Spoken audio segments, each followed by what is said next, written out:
Hello, my name is Steve Henderson, and I'm proud to share with you my grant proposal for the new Virtual Reality Initiative. I'm currently the Director of Technological and Applied Studies for a school in northern New South Wales, and today we'll be reflecting what the 21st century skills that are be used in this area, and identifying what has worked and what could go better. So let's get into it. To start, my teaching philosophy is very simple, making sure that I provide students with fun, engaging learning scenarios for them to apply the skills and concepts that we have covered in class. By doing so, allows for students to have more authentic outcomes and a deeper understanding of the knowledges of STEM concepts. The grant proposal that I put forward is for the school to acquire 20 new Oculus Quest for the Year 12 software design students that are currently learning how to code virtual reality applications. I've been teaching STEM subjects for the past 22 years, from grade 7 all the way through to Year 12. Includes mathematics, computer science, media arts, and engineering. From this experience, I have a good understanding of how to implement effective STEM units of work. The school I'm currently working at is called Lindisfarne Anglican Grammar School. It is a K-12 school located in northern New South Wales. It follows the NESA curriculum and has 127 teaching staff and 1,538 students over two campuses for both the junior and senior school. It is a co-educational school with an even gender balance, and it even has a high ICAS index of 89, which means that the school is at a higher advantage. The resources and teaching space that are available is quite significant. We've been allocated a robotics lab that has become the de facto STEM area within the school. We have lots of equipment to teach STEM to students and an experienced group of STEM teachers from a diverse background. As the head of department, and the main software teacher, I've tried to make sure that the coding has a robust delivery within the school and a clear pathway to make sure students succeed when learning technology while mastering algorithmic thinking. Ultimately, this moves students towards creating their own virtual reality application in Year 12. So the first question is, what is STEM? According to the literature review by Martin Pays, STEM is an interdisciplinary project-based learning approach that requires students to apply the knowledge of science, technology, engineering, and mathematics to design and carry out investigations. Students then analyze and interpret the data to collect and communicate the work within multidisciplinary teams. So why do we bother teaching STEM? Well, there's a whole heap of different reasons, but according to Solomon, the ones that stood out for me is it makes the clear connections between the subjects, understands student misconceptions, content knowledge and pedagogical knowledge contributed positive self-efficacy, and then there's a commitment to STEM education is really important for our society at large. Comes from the Cara STEM report done in 2016, which was the main reason for STEM-based learning is that it allows for students to engage in learning activities that may not necessarily joined in before. It gives more authentic context to better engage students in real world applications, and the students become more independent in their research. So why do we integrate STEM learning? Well, according to English, many leaders of nations have focused on STEM because it makes STEM connections more apparent between the STEM subject areas. It focuses on teachers' attention on making sure that they target student outcomes. It lifts the profile of mathematics and engineering and gives more authenticity to the data that students collect. So the STEM context that I'll be focusing on will be allow students to create a virtual reality application. VR is a new technology that has many applications for students to learn. According to a study by Jensen and Conradson, they found that the current lack of appropriate software applications is being developed in educational settings. This inspired the transdisciplinary approach used to STEM from investigating the design of a tractor using VR. This included being able to even start the motor and seeing how the moving parts integrated. The purpose of this task will be to get students to create their own VR application to teach the area of STEM that they're interested in and passionate about. To get the context, we will look at the students' previous coding experience all the way up to this point. The example of practice that we'll be covering is the Year 7 program where they create a maze activity to give them the fundamental skills. We'll then compare that to the open-ended summative assessment where they create a retro game. We'll then look at Year 10 Godot program where students will go through a platformer tutorial before moving on to creating their own 3D game.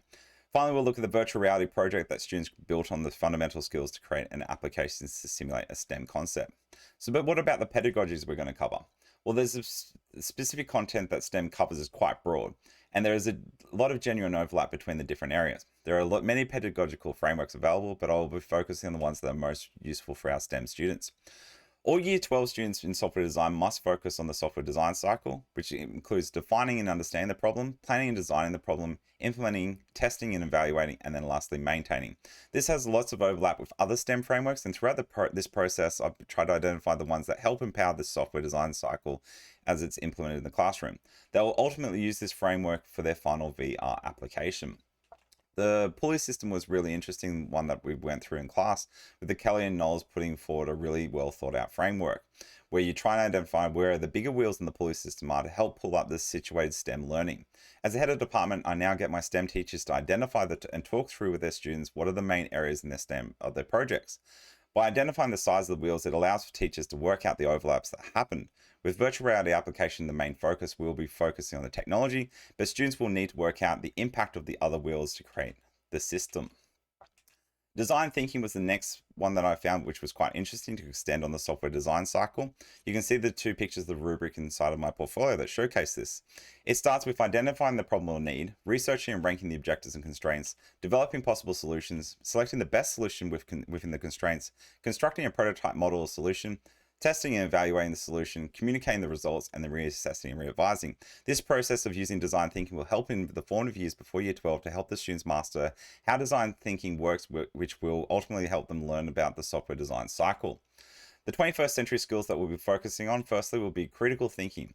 Is used when students must focus on detecting misconceptions and underlying problems. Secondly, they must apply creative thinking to issues that they face, to imagine situations and events, generate new solution scenarios, produce tentative explanations or solutions, and planning actions to resolve the scenario. Thirdly, students should learn how to collaborate with other groups to establish clear goals, sharing ideas and workloads, jumping between being facilitators and contributors, sharing power and decision making, and engaging in productive conflict. Lastly, students should be able to concisely express themselves in spoken and written forms while being receptive to communicating with others. Problem-based learning is the second last bit, where each unit of work will ultimately have a project at the end of it. This allows students to generate solutions to ill-structured authentic problems. They can focus on advanced problem-solving skills, critical thinking, and collaborative learning skills while making the learning personalized for each individual students. Teachers play the role of the facilitator here instead of the gatekeeper, where they simply guide and scaffold the students along the way. Kelly and Knowles discussed the ability to fade out the scaffolding with students as time progressed. The last framework that we'll look at was behavior cognitism or constructivism. And I personally think that all three basically get merged together. Initially, when introducing the unit, I would make sure that it's more aligned with the teacher-centered behaviorism, where students learn explicitly from the teacher fundamental skills that they will need for later projects. Once the foundations are laid, they will break off and give students more cognitism approach, where they are given scaffolding but more freedom to work within the unit. And then ultimately, I will let students do the final project with the constructivism approach to allow for them to generate a unique final project for a solution that they are interested in. The first activity that we'll look at is the Year 7 Scratch programming activity. Students learn how to create a maze game. They are taught explicitly how to do each of the steps to create this application. This includes generating the maze, working out the player control, how to do collision detection, and ultimately how to finish the game. This is an overlap with mathematics, with students learning about Cartesian planes and how X and Y axis works based on player controls. Students apply critical thinking when they learn about science involved when talking about what happens when someone collides with a wall. Physically, we can't go through a wall, and the same is true in the game. Students learn how to algorithmically represent this. As an extension activity, students can add extra enemies into the game to patrol or put in power-ups to make the game more engaging.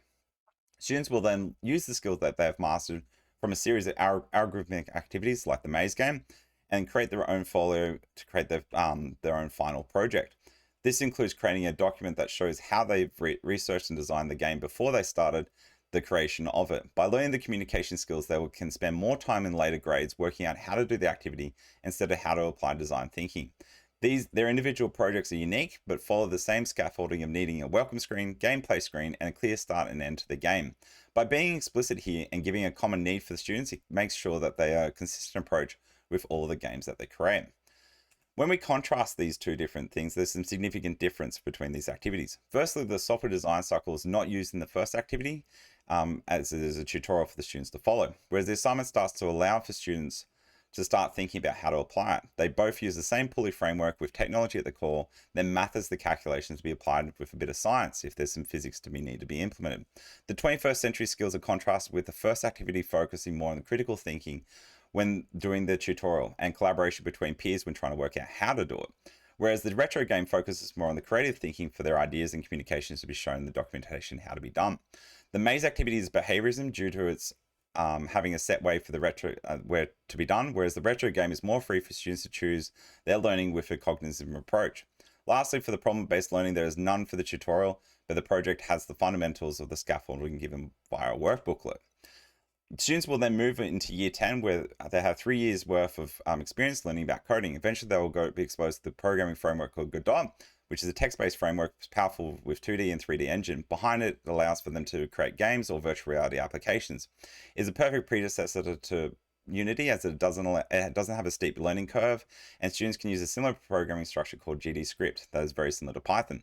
Students will have multiple activities, but they have to start to learn how to create simple maze games. This uses scientific concepts of gravity to make sure that the player falls appropriately. There are also some maths involved with working out vector implementation. After learning the fundamentals of Godot gaming engine, students will be asked to create their own 3D game. This will use all their skills that they have learned before and allow them to create a fully interactive application. This brings all their core skills together before learning about Unity in Year 12. Students have the freedom to explore and play with different activities. Students will need to apply a variety of STEM skills for their final game, including complex 3D physics, mathematical calculations. Students are only limited by their imagination when it comes to this. And this is where it makes an interesting project. This gives them a good taste of 21st century skills that they will need for the Year 12. To compare the Year 7 and Year 10 experience is quite easy. By the end of Year 10, they will have an intermediate understanding of how software design cycle works compared to their Year 7 counterparts. This is compared to this is because they have done the same process 5 times with other assignments. The Pulley system would be a similar approach to the Year 7 approach, with the design thinking students thinking more about the robustness in trying to identify the needs of the player before starting the application. When comparing the 21st century skills, the Year 10 project has a stronger focus on creative thinking and communications. Year 10 project is also stronger with the constructivism approach. Finally, for the problem-based learning, more scope is given to the students for the Year 10 project, as they have more games to choose from building, and they also have a deeper understanding of programming. This then leads on to Year 12, where students will then move into learning how to do virtual applications. And an application will give students about the STEM concept. This could be the projectile motion of a golf ball, or how does gravity on the surface of Mars. The students were only really limited by their imagination here, or how much effort they're willing to put in. They will preload before their assignment with learning about Unity, learning from the website to create VR applications. This includes learning the fundamentals of the C# programming language.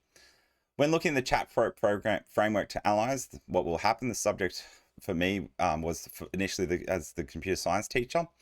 The rules that they must follow is a software design and development curriculum and 2 months of class time allocated with the students collaboratively working in groups of 3. They will then follow the software design cycle. The tools that they can use is the teacher, the New South Wales curriculum, previous work, online training, and the Unity framework. The community they can access is the Year 12 students, teachers of STEM, online experts, and students of the subject domain area. The division of labour needs to be clearly defined between their partners, divided fairly, and the STEM teacher can work on the project that they create. The outcomes are listed here, and you can see them quite clearly. Creating the virtual reality application and testing the efficacy of their application with the chosen STEM area. Working with the chosen STEM teacher, and then applying 21st century to build their application. Students engaged in the school community to build a revolutionary tool. When looking at the 2 units of work, Year 12 project gives a master of understanding of software design cycle. The Pulley system is changed with the main focus on technology, but the other areas can be determined by the students, potentially lead to more engineering because this is now included. Design thinking will be applied to both. Both will use constructivism and have the same 21st century skills. Both will follow problem-based learning, but the Year 12 project will have a lot more freedom. The units of work sequentially build on each other and give students the fundamental 21st century skills that students need to succeed in the workforce. By staggering the scaffolding and building upon their previous learning, they have developed the necessary metacognition to know how to implement design thinking. By using a fadeaway approach in taking away scaffolding as students progress, gives them more opportunities to succeed. The efficacy of the STEM in Year 7 gives more buy-in for the teachers, for the students that have been coding for 5 years ago. I've been able to significantly increased the cohort of coding students since then. Using similar structures in rubrics has allowed for students better metacognition of how design thinking works. Year 12 students are the first group to come through with the Year 7 assignment, is giving them more competence to know what to do with the design thinking process and being able to reduce the scaffolding. Students are enjoying the STEM learning, and the current Year 12 students give the best example of what an interdisciplinary unit works. There are many opportunities to improve, with Year 7 pushing down the Year 6, Scratch unit work down to Year 6 and giving Python programming instead. Year 10 pushing down to the Year 9 and getting them to do C# instead of Godot. And then Year 12 spending more time developing their C# skills. With all these units of work, we can always push them down, give them more time for students to learn those fundamental skills, and then also giving more activities linked to the STEM areas so that they can look at that integration. Thank you very much.